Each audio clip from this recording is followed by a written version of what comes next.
Çeşmelere göre payitahtın Botanika bağına yerleşen Botanika bağı restoranın içinde Gülnavad Davletov'un giyusi, Haramdağ'ın ayal doğunun giyusi Gugu Halop lakamlı Babekir Bekdurdiyev azgınçılık toporları kurnoyar.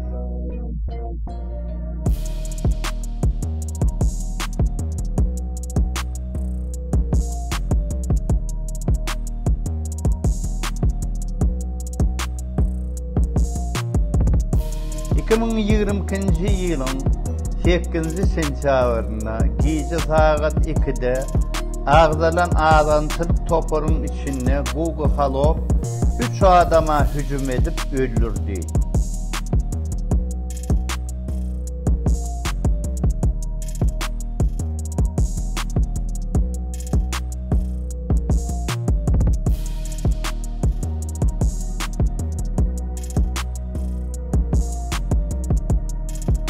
Günäni etraftan işe gelen Gugu Halop'un afisantı öz başına aldı. Onu ilkinci günä geçişte boşadılıp, son kvartira ve avtolog peşkeş verileceğine vada verildi.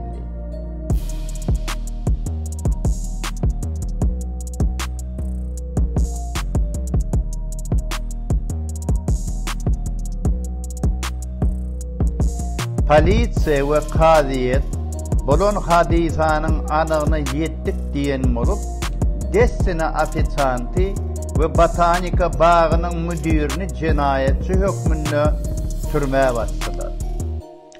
Käbir haber veriş serişteleri hakiki ganxori Gugu Halop'u gizlemek niyeti bilen cinayetçinin afisantığına aytdı.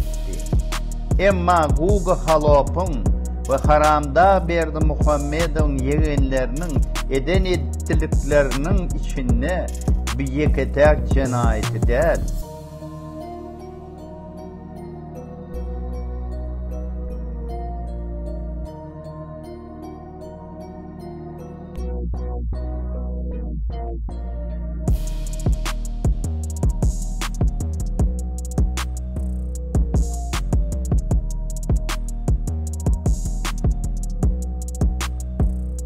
Gıydları cezasız zorlamak ve karşı durmağa sığınançıyanları öldürmek olur için düzgünü giren mesele.